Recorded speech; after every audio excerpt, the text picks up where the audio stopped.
CCOP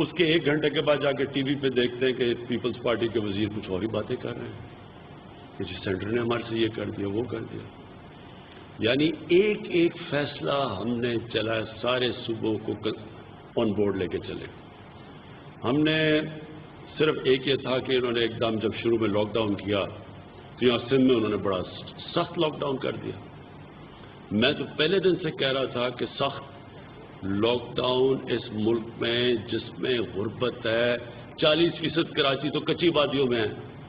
کہیں میں مجھے دنیا میں بتا دیں جدھر کچی وادیاں لوگ 8-8 کمرے ایک کمرے میں ہوں، جدھر ڈیلی ویجر ہو، جدھر دیہڑی دار، جدھر آپ کے 25 ملین 2.5 کروڑ لوگ جو دیہڑی کے اوپر اپنے بچوں کا پیٹ پالیں اور جو یا ہفتے کی تنخواہ پہ بچوں کا پیٹ پالیں، اس ملک کے اندر اگر آپ ملک بند کر دیں لوگ تو بھوکے مرنے شروع ہو جائیں گے. شروع میں انہوں نے بند کر دیا سندھ نے، میرے سے تو نہیں پوچھا کسی سے. میں تو پہلے دن سے لگا، آپ میری پہلی سٹیٹمنٹ پڑھے، میں نے کہا ہمارے لیے ڈبل پرابلم ہے، ایک طرف کورونا سے بچانا ہے، ایک دفعہ لوگوں کو بھوک سے بچانا ہے. یہ حال کر دیا انہوں نے جب شروع میں بند کیا، اور ان کو دیکھ کے باقی صوبوں نے بھی بند کر دیا. میں نے تو نہیں، ہم تو 80th امینڈمنٹ میں صوبوں کے پاس اختیارات ہیں، اپنے فیصلے کر سکتے ہیں. نتیجہ یہ ہوا آپ کہیں گاڑی جا رہی تھی کہ غریبوں کی بستیوں میں گاڑیوں کے اوپر حملے شروع ہو گئے، لوگوں نے گاڑیوں لوٹنی شروع کر دی، کرائم اوپر چلی گئی. اب بھوکے لوگ وہ کیا کریں گے؟ تو ہم نے سب سے عقل مندی کی، آہستہ آہستہ ہم نے لاک ڈاؤن کھولنا شروع کیا، اور کنسٹرکشن اور باقی چیزوں کو، جس کو سمارٹ لاک ڈاؤن کہتے ہیں، کہ عقل سے لاک ڈاؤن کریں، کیونکہ 22 کروڑ لوگوں کو تو آپ بند نہیں کر سکتے. ساری ایک ایک سٹیپ کے اوپر سارے صوبوں کو ہم نے بات کی اور ان کو اکٹھے لے کے چلے، ایک ایک چیز کے اوپر. ہوتا کیا تھا ادھر سے وہ بیٹھے ہوئے وہاں مراد علی شاہ، وہ مانتے ہیں بات کنسنسس، بعد میں جا کے بلاول کوئی اور ہی اسٹیٹمنٹ دے رہے ہیں. وہ کہہ رہے ہیں جی آپ اگر دیکھیں اٹھا کے کہ جو ہم نے جو NDMA سے جو ہم نے سامان پروکیور کیا، بالکل ہم نے پوری طرح انصاف کے پیمانے میں سارے صوبوں میں بانٹا. آپ اٹھا کے دیکھ لیں، ہر جگہ ہم نے چیزیں جو ہم ابھی یہ لوکس پہ کر رہے ہیں، کئی ذمہ داریاں صوبے کی ہیں کہ سینٹر کی ہیں، اس کے باوجود سینٹر پوری مدد کر رہا ہے صوبوں کی. کہیں ہم نے یہ نہیں دیکھا کہ یہ سندھ کا صوبہ اپوزیشن میں ہے یا GB کا یا آزاد کشمیر کا. ان سے پوچھ لیں، وہ نون لیگ کے صوبے ہیں، ان سے پوچھ لیں کہ کہیں ہم نے ان سے کوئی کسی قسم کی ناانصافی کی ہو یا کوئی فرق کیا ہو. دیکھیں یہ جو کرائسس ہے کورونا کا، یہ کرائسس انٹرنیشنل ہے.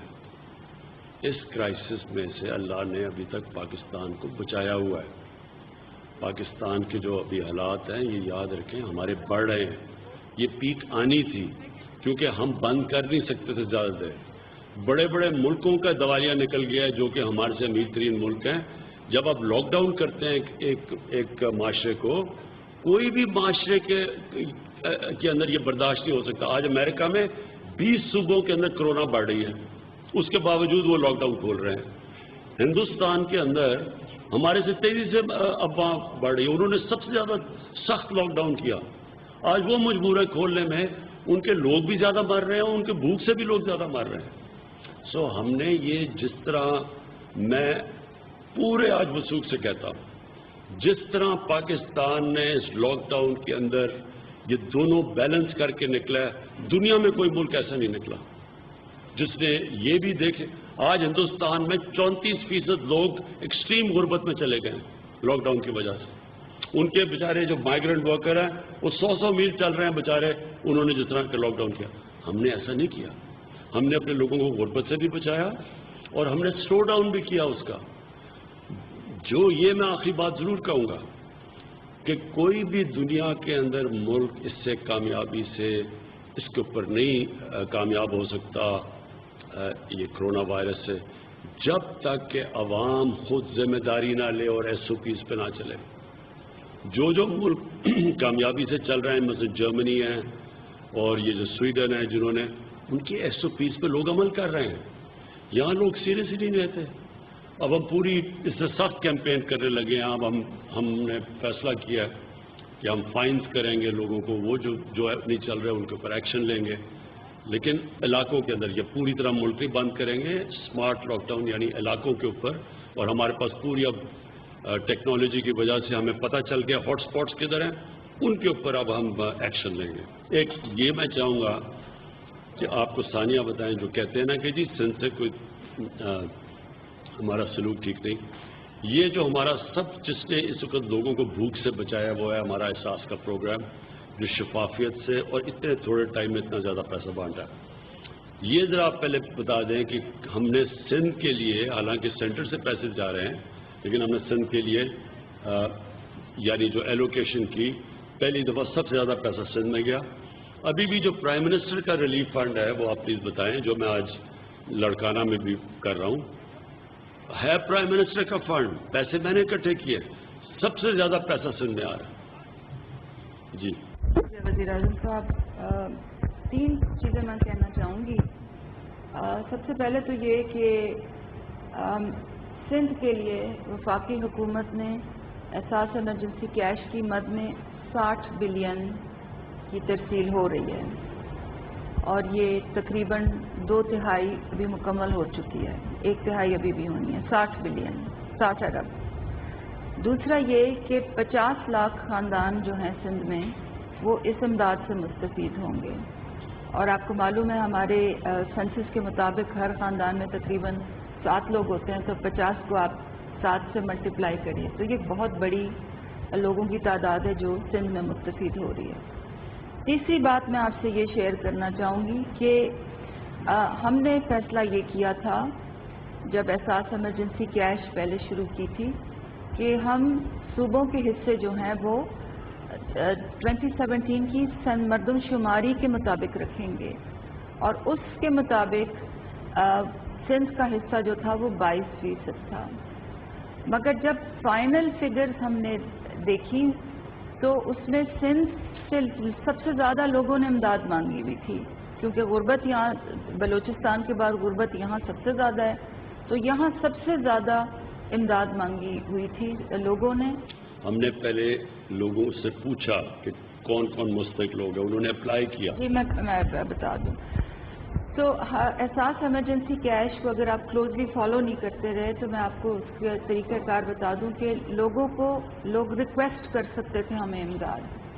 ایک تو کیٹیگری تھی نا جو BISP کی پرانی لسٹ تھی، ہم کفالت میں لے آئے تھے، ان سے لوگ غیر مستحق لوگ ایگزٹ کر کے ان کو تو ہم نے دے دیا تھا، مگر وہ صرف 4.5 ملین تھے۔ یہ جو اب ہمارے پوری احساس ایمرجنسی کیش جو ہے یہ 16.5 ملین لوگوں کی امداد ہے، یہ ایک بہت بڑی پاکستان کی تاریخ کی سب سے بڑی امداد ہے۔ تو اس کے لیے ہمیں لوگوں کی ضرورت پتہ کرنی تھی کہ کس کو ضرورت ہے، اس کے 2 راستے کھولے گئے جیسے وزیر اعظم صاحب فرما رہے ہیں۔ ایک ہم نے 8171 کی جو SMS اسکیم آپ سب نے سنی ہوگی، ایک ہم نے وہ کھولی نمبر 1، اور نمبر 2 پرائم منسٹر کے پورٹل کے اوپر ایک پرفارما کھولا۔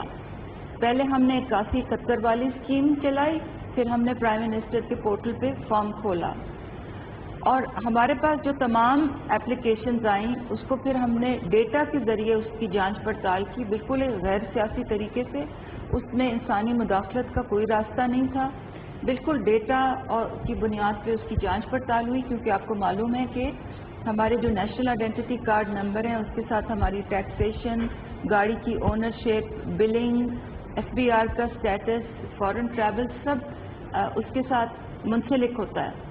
جانچ پڑتال کے بعد جو 16.5 مستحق لوگ نکلے،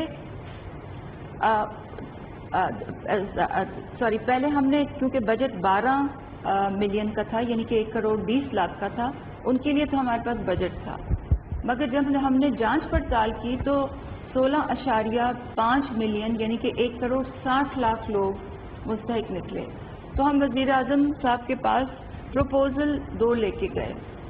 ایک پروپوزل تو یہ تھا کہ ہم اس کو بھی مردم شماری کے فارمولے پہ ہی رکھیں کہ سندھ کا شیئر 22% ہی رہے، مگر وزیر اعظم صاحب نے اس وقت یہ فیصلہ کیا کہ نہیں، جو مستحق ہے جہاں بھی ہے سیاست کو سائڈ پہ رکھیں، اس وقت جو جہاں مستحق ہے سیاست سے قطع نظر ان کی مدد کریں۔ اور وزیر اعظم کے فیصلے کے بعد 22 سے بڑھ کے 31% ہو گیا. پنجاب کا جو شیئر تھا وہ 51 سے 43 ہو گیا. کے پی کا صرف 1% بڑھا 16 سے 17، مگر سندھ کا 22% سے 31% ہو گیا. اور یہ فیصلہ وزیر اعظم صاحب نے خود کیا، کیونکہ ان کے لیے بہت آسان تھا، یہ کہہ دیتے کہ جی پاپولیشن کے جو فارمولا ہے اسی کے مطابق آپ چلیں. مگر یہ ایک بہت ہی غیر سیاسی بنیادوں کا فیصلہ تھا، اور یہ اس بات کی عکاسی کرتا ہے کہ احساس ایمرجنسی کیش میں ہی نہیں، باقی تمام جو وفاقی حکومت جو کرونا وائرس سے متعلق تمام جو فیصلے کر رہی ہے وہ بالکل غیر سیاسی بنیادوں پہ کر رہی ہے، بالکل سیاست کو باہر رکھ کے کر رہی ہے، کیونکہ یہ لوگوں کی صحت کا معاملہ ہے اور لوگوں کی بھوک کا معاملہ ہے. بہت ہم نے یہ احساس ایمرجنسی کے عائش میں دیکھا ہے کہ صرف بالکل جو غریب طبقہ نہیں ہے، بہت اچھے اچھے لوگ بھی بہت مشکلات میں آ گئے ہیں. ہوٹل کے ویٹر ہیں، ٹیکسی ڈرائیور ہیں، درزی ہیں، پلمبرز ہیں، جو گھر سارا سروس سیکٹر اس کی مد میں ہے. تو آخر میں یہ صرف 3 چیزیں پوائنٹس دوبارہ دہرانا چاہتی ہوں. 60 بلین سندھ کے لیے جو شفاف طریقے سے دیا جا رہا ہے، نمبر 1. نمبر 2 50 لاکھ خاندان، اور نمبر 3 یہ کہ سندھ کا جو شیئر ہے وہ 22% سے بڑھا کر 31% کر دیا ہے. اور اس میں ایک اور چیز میں ایڈ کر دوں، احساس پروگرام کہ پوری پاکستان سے جو پولیٹیکل پارٹی کی جو پرائم منسٹر سے اس پہ پریشر تھا وہ یہ تھا کہ اس کو لیبل کریں پرائم منسٹر اپنی تصویر کے ساتھ اور اپنی پارٹی کے نام کے ساتھ. اور پرائم منسٹر نے اس کو رجسٹ کیا کیونکہ یہ ایک فلاحی کام ہے اور یہ کوئی میں اپنی جیب سے نہیں کر رہا، یہ میرا احسان نہیں ہے لوگوں کے اوپر، تو میں نہیں چاہتا کہ اس کو پولیٹیسائز کریں. حالانکہ بہت ساری دیگر پولیٹیکل پارٹیوں نے اپنے جھنڈے اپنے بینر لگائے، لوگوں کو تھوڑا سا اس میں دھوکہ بھی ہوا کہ شاید کوئی اور پارٹی یہ کام کر رہی ہے، لیکن پیورلی اللہ کی رضا کے لیے اور اپنے لوگوں کی خدمت کے لیے، اور جو مدینہ کی ریاست کا قیام تھا اس کے تصور کے تحت پی ایم نے یہ کام کیا. اہم بات کہنا بھول گئی، یہ جو 22% سے جو 31% ہوا ہے اس کا فنڈ یہ پرائم منسٹر کے کووڈ ریلیف فنڈ سے آ رہا ہے، کیونکہ کووڈ میں جو کنٹریبیوشنز لوگ دیتے ہیں وہ ان کی کریڈیبلٹی کی وجہ سے دیتے ہیں، ان کی انڈیویجول سٹینڈنگ کی وجہ سے دیتے ہیں. تو انہوں نے جیسے کہ میں نے پہلے بتایا، جب ان کے سامنے ہم نے فگرز رکھے تو انہوں نے کہا نہیں، جو فنڈ میں اکٹھا کر رہا ہوں وہ یہ جو گیپ ہے اس کو فل کرنے کے لیے دیا جائے. اور اس بات سے بالکل قطع نظر کہ لوگ کہاں پہ ہیں، اگر سندھ میں زیادہ ہیں تو ان کو سندھ میں دے دیا جائے. آج میں نے 2 ٹویٹس میں بھی اس کی پوری تفصیل جو ہے کیٹیگری وائز وہ بھی کی ہے کہ جو پی ایم پورٹل سے جو اپلیکیشنز آئی ہیں اس میں تو سندھ کا بہت ہی زیادہ شیئر ہے. وہ منوہن جیسے آئی تھیں وہ ویسے ہی فنڈ ہو گئی ہیں. جو ہماری 81-71 اسکیم سے جو اسپل اوور کی ویٹنگ لسٹ تھی جس میں سندھ کا ایک بہت بڑا شیئر تھا، وہ جیسی تھیں وہ ویسے ہی فنڈ ہو گئی ہیں. اس میں کوئی اس کی پوری آڈٹ ٹریل ہے انالیسس کی. براہ کر اس کو ایلیبریٹ کر دیجیے، BISP اور احساس کا ڈفرنس ہمارے سندھی میڈیا کو بتا دیجیے، چونکہ انہوں نے اپنے تصویریں لگا دی، یہ کر دیا وہ کر دیا کہ جی، اور لوگوں کو گمراہ کرنا میں چاہتا ہوں کہ آج میڈیا کو پتا چلے BISP کیا تھا اور یہ کیا ہے، کتنا فرق ہے وہ پلیز ایلیبریٹ کر دیجیے. BISP کی پرانی لسٹ تھی 5 ملین، اس میں سے ہم نے 8 لاکھ لوگ ایگزٹ کیے تھے، وہ ہٹائے تھے. وہ کیوں ہٹائے تھے تفصیل میں آپ سب کو معلوم ہے. جو بقیہ 4.5 ملین ہیں ان کو ہم نے اپنے کفالت پروگرام میں شامل کر کے 3 مہینے کی جو قسط تھی وہ زیادہ کر کے اکٹھی دے دی ہے. مگر میں آپ کو بتا رہی ہوں کہ احساس کیش میں 16.5 ملین لوگوں کی ہیلپ ہو رہی ہے. تو 12 ملین جو یہ لوگ ہیں یہ کون ہیں؟ ان کا BISP کی پرانی لسٹوں سے کوئی تعلق نہیں ہے. یہ نئے وہ لوگ ہیں جو ہمیں 8171 سے آئے ہیں، جو PM پورٹل سے آئے ہیں. ہمیں ان کی سیاسی افیلیشنز کا کچھ نہیں پتا. اور دوسری پرائم منسٹر صاحب اگر آپ اجازت دیں تو میں ایک اور بات کی وضاحت کر لوں. ہم آج گورنمنٹ ہاؤس میں بیٹھے ہیں، اس میں شاید 50 گورنرز گزرے ہیں. ایک گورنر کے نام کے ساتھ یہ ہاؤس لنک نہیں ہو گیا. حکومت کے جو ادارے ہوتے ہیں ان سے پروگرامز ڈیلیور ہوتے ہیں.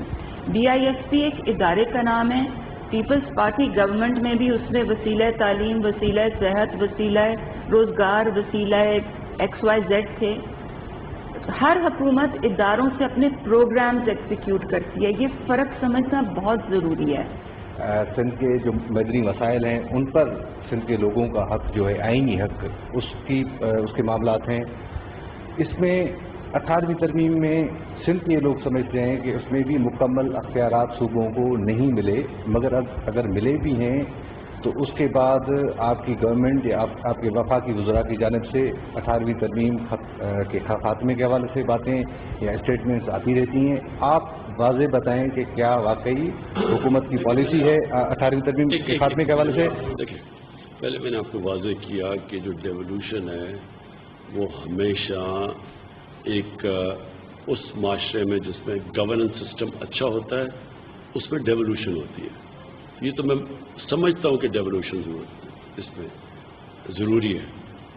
جہاں تک آپ نے 18th امینڈمنٹ کی بات کی، کوئی 18th امینڈمنٹ سے اختلاف نہیں کر رہا، لیکن 18th امینڈمنٹ میں کئی ایسی چیزیں انہوں نے جلدی میں ڈال دی ہیں جن کو ریویو کرنا پڑے گا. مثلا ماحولیات ہے. ماحولیات سارے پاکستان میں ایک ہی جگہ سے ہونی چاہیے. اب آپ ایک صبح دریا اپنا صاف کر لیں، وہ سارا اور آپ یہاں سے صاف کر لیں، اوپر سے سارا دریا کے اندر گند آئے، آپ کے یہاں آرسینک پوائزننگ شروع ہو جائے گی کیونکہ لوگ دریا کا پانی یہاں اگر کنٹامنیٹڈ ہے. اس لیے یہ سینٹرلائز ساری دنیا میں ہوتا ہے. ہوا، اگر آپ ہوا کے اندر آلودگی پھیلا رہے ہیں تو وہ کوئی رکتی تو نہیں ہے، وہ ایک یہ ایک سینٹرلائز کئی چیزیں ہوتی ہیں جو اوور آل ہونے چاہیے. اور مثلا دوائیں ہیں، ان کی اسٹینڈرڈائزیشن ہے. کیا ایک صوبے میں ایک طرح کی دوائی بکے گی، دوسرے میں دوسرے؟ کئی چیزیں یہ غلط کر بیٹھے ہیں. اور میں پاکستان کی نہیں بات کر رہا، ساری دنیا میں وہ پریکٹیکلی نہیں ہے.